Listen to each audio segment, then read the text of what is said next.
tant que dessinateur, on pourrait croire en fait, moi, quand je vois des gens dessiner, des copains à moi dessiner, ou que je tombe sur un film de quelqu'un en train de dessiner, ça me fascine toujours autant aussi, en fait, quoi.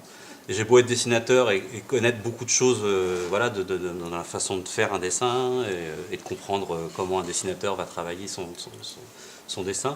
Ça continue quand même, je trouve ça toujours magique, toujours fascinant de regarder quelqu'un dessiner.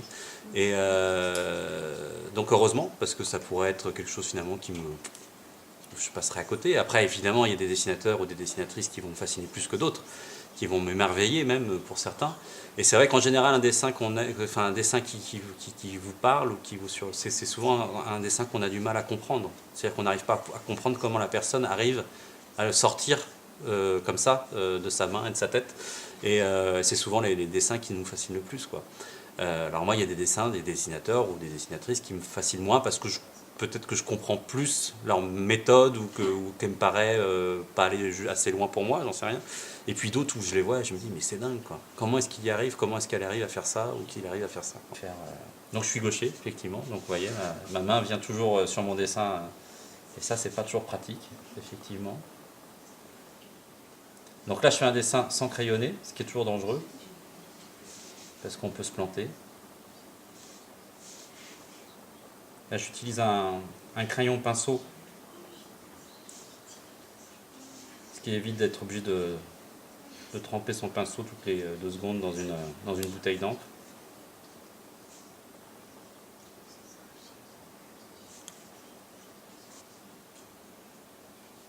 Ce qu'il faut savoir, c'est qu'à force de dessiner comme ça tous les jours, parce que moi je dessine tous les jours de la semaine sur mes bandes dessinées, et ben on finit par, avec l'âge, malheureusement, on finit par attraper des maladies toutes bêtes qui sont comme les tendinites notamment.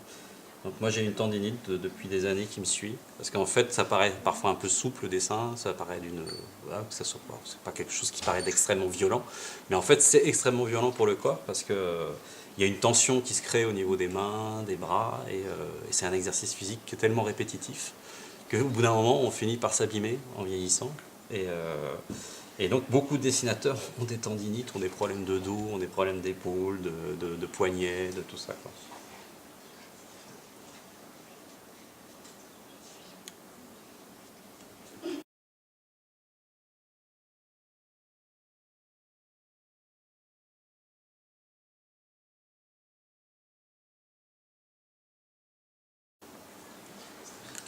Voilà, un ours blanc.